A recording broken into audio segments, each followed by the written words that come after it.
So you've decided to bring a virtual assistant or more into your company. That's great news.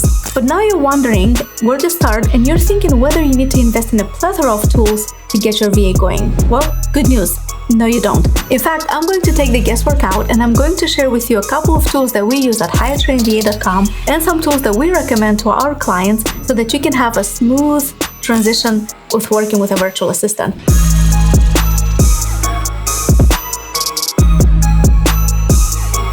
If you're watching this for the first time, my name is Valentina Brega. I am the owner of HireTrainVA.com. We train virtual assistants, and I use this podcast as a platform where we can share, where we can document everything about working with virtual assistants. Here you'll find information from the very beginning of how to find virtual assistants, where to find them, what kind of contract to have with them, what SOPs, just really everything that there is to know about working with virtual assistants, you'll find it here. And today we'll talk about the best tools in this show built with VAs with me, your host. So the number one tool that we use is Google Workspace, formerly known as Google Suite. And we use it for everything. I mean, we use Google Spreadsheets, Docs, of course, email, calendar, and Google Forms, everything. I like Google because it's such a good company. It has everything in one place. It's so convenient. I'm not sure if I can call Google good, depending on, I'm not the judge of that, but it's so convenient for business owners because it has everything in one place. And what I like about that is because when you bring someone on board, you give them access to the whole thing with just one click. It's very easy to give them access to this.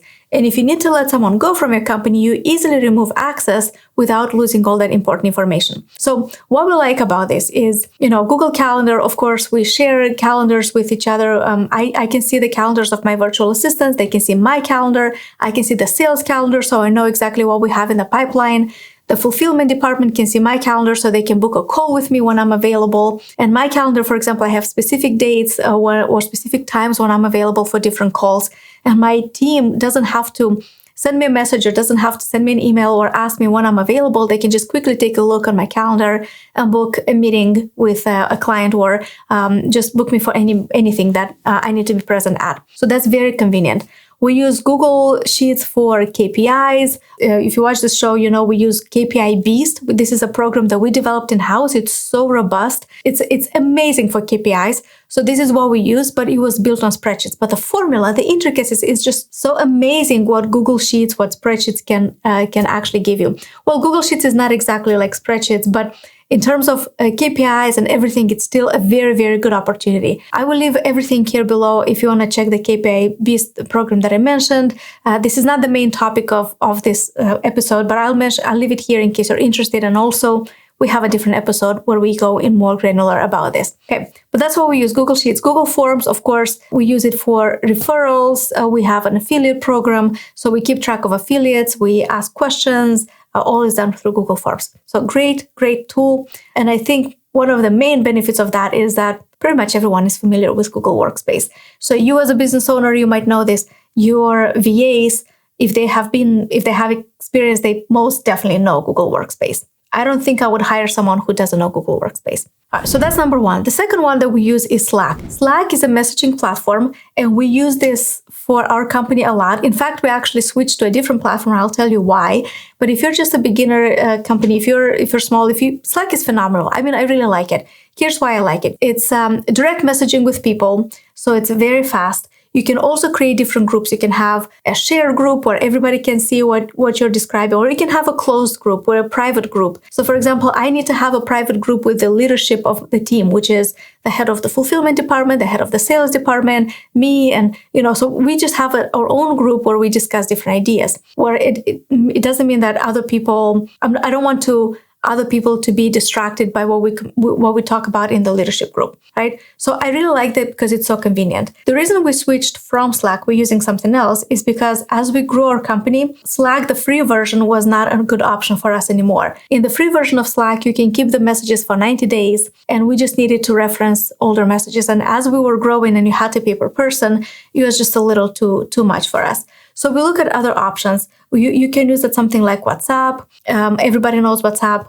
Virtual assistants use it a lot. But we used something like WhatsApp. It's called Viber. The reason we like it is it kind of has the same functions. We A lot of people in my team already had Viber, so that's what we use. But it also has this ability to communicate directly. You can video chat, you can call on Viber, Viber, right?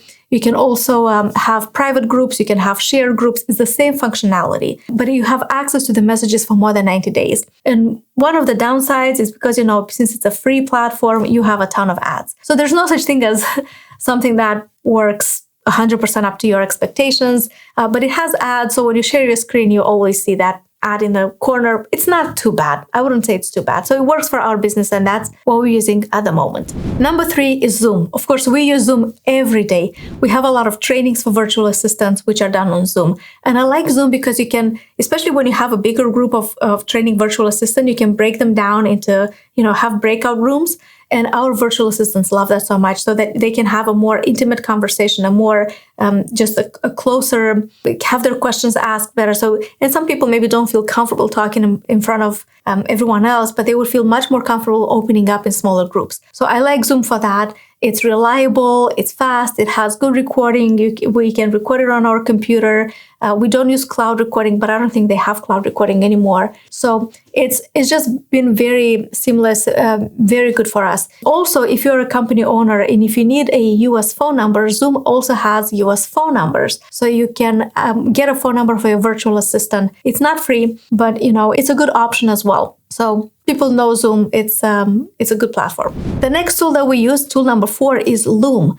I really, really like Loom. If you're not familiar with what Loom is, it's a video capturing, I could say, tool, and we use it when I give instructions to my team. For example, I need to reach out from someone in my team and I say, hey, this is what we need, and these are the tasks, these are the steps that you will take to complete this task. So I usually open up Loom, it records my screen, it records my face, it records my screen, I can share my screen, right, and record it, and then my teammate or my virtual assistant can see how I'm going through the steps, and then I can send them this video. So why I like it, because you can blur certain information that you don't need or you don't want the team to know. So it has a lot of tools like that. It has blurring information, you can speed it up. It has a transcript as well, which is very convenient. So if somebody sends me a Loom video, for example, I don't always, if it's instructions, if it's step by step, of course I'll watch it. But if somebody sends me just a message on Loom, I can just look at the transcript and understand what people want to tell me. So it's a very good platform. It's free. It does have a free version. Of course, we as a company, we use the premium version because it has more functionality and more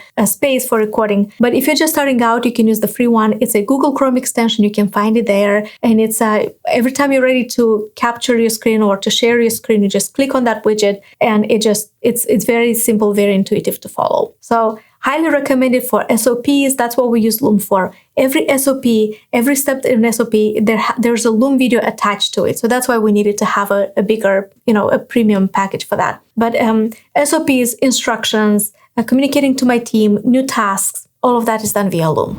Next tool is HubStaff. Okay, we use it. There's actually two schools of thought here. Should you use HubStaff or should you not use HubStaff? And I will walk you through both of them. We still use HubStaff in my team, for my team right now. So what is HubStaff? HubStaff is a tool that shows you how productive your virtual assistant or your remote employee is. So this is amazing for remote work. When I worked for a real estate company some years ago, I was also using HubStaff and I didn't have any issue with that whatsoever. So a lot of people might have some issue with that because HubStaff, what it does, it records your screen. So you clock in, you clock out, it records your screen, it takes screenshots. It doesn't record continuously, but it takes screenshots every 10 minutes, as well as a percentage of how much that virtual assistant or that remote employee worked. So how much they move their mouse or they move their keyboard. So you can see if there's a lot of hours of 0%, that means they didn't touch their keyboard, they didn't touch the mouse, then why are you paying for those hours, especially if you pay per hour, right? So this is why a lot of entrepreneurs want to use HubStaff, because in a way it protects you.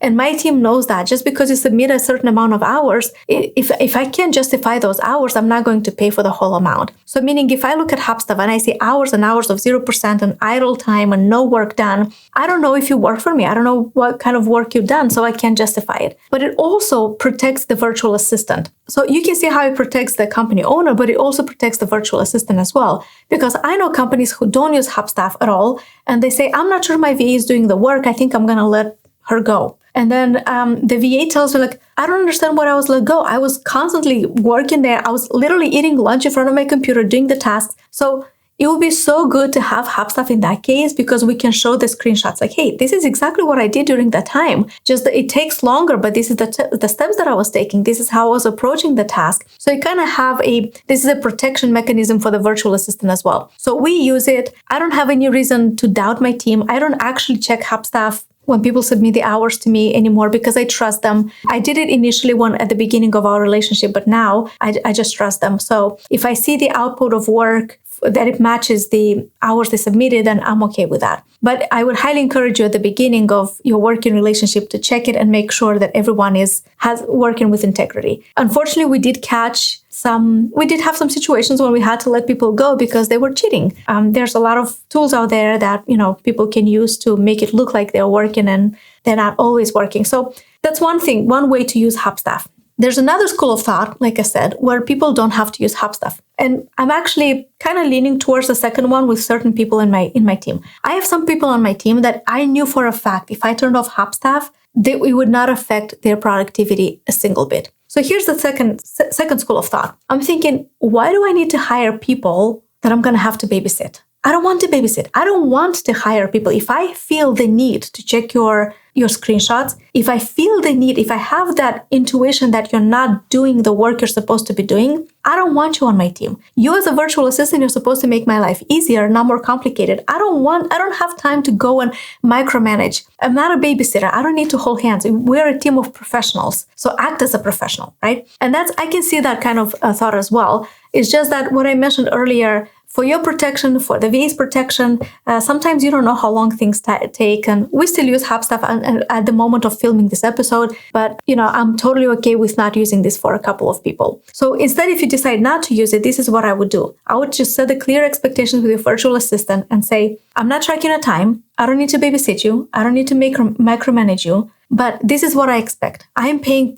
per output. So for example, I'm going to pay, you have 20 blog posts per month, and I need to have this many reels, and I need to have this and this. So you kind of make a package. And this is what I'm paying you for. If you have another client in the meantime, I don't really care as long as the work you provide for me is of great and acceptable for me level. Okay, so just the fact that they submit the amount of things that you mentioned in the package is not enough. It also has to be at a level that you accept. The quality has to be there. So set the expectations. Okay, so for example, if a virtual assistant wants to have multiple clients, if you're okay with that, that's fine. In our company, we don't like moonlighting because we feel like people don't give the same results if they focus on multiple things. But if you work per output, if you don't care about this, as long as you pay per output and you don't have to babysit, you don't have to micromanage, you don't have to hold anyone's hand. If it works for you, this is an option. So more power to you. This is an option. But this is one of the tools that we use a lot, and we actually encourage our clients to use HubStuff, especially at the beginning. So that would be our recommendation. All right, let's see the next one. Last but not least, and that's a very good tool. It's Krisp.ai. Krisp spelled with a K, KRISP.ai. Now, why do I like Krisp? It's because this is something that we see a lot of the times, especially working with virtual assistants who are in other parts of the world. Sometimes you talk to people on the phone and you can hear roosters, or you can hear construction work, or you can hear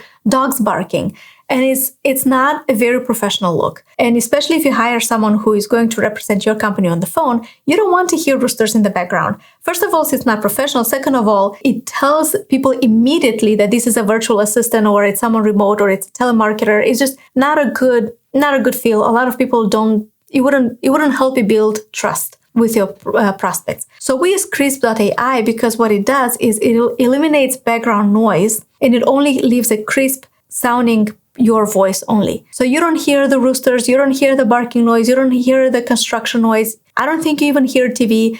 Sometimes when I have to work, if my kids have a day off from school and they watch TV in the other room and I'm in my office, I work from home, people don't hear the TV that they're playing in the other room, which is very good. Okay. So I like to use that because it eliminates the background noise. And it's also, there's a free version. But even if you use the paid version, it's super cheap. It's like $5. At the time of filming this, it's $5 per month for unlimited use. So I use Krisp. You can put it on the Zoom calls. You can put it on your phone. It's a very good tool to use. These are the 6 most used tools that you can use when you work with virtual assistants. Of course, there are more. Now, if you're a VA watching this, let us know in the comments, what tools do you use, or have you used in previous examples, previous work experiences or current experiences that helped you a lot? And if you're a business owner and if you have other tools you would like to add to this list, please let us know in the comments as well. And as always, don't add more friction. You don't have to have a ton of tools to work with your virtual assistant. If you implement these 6, whether you want to or whether you don't want to, they're super easy to use, very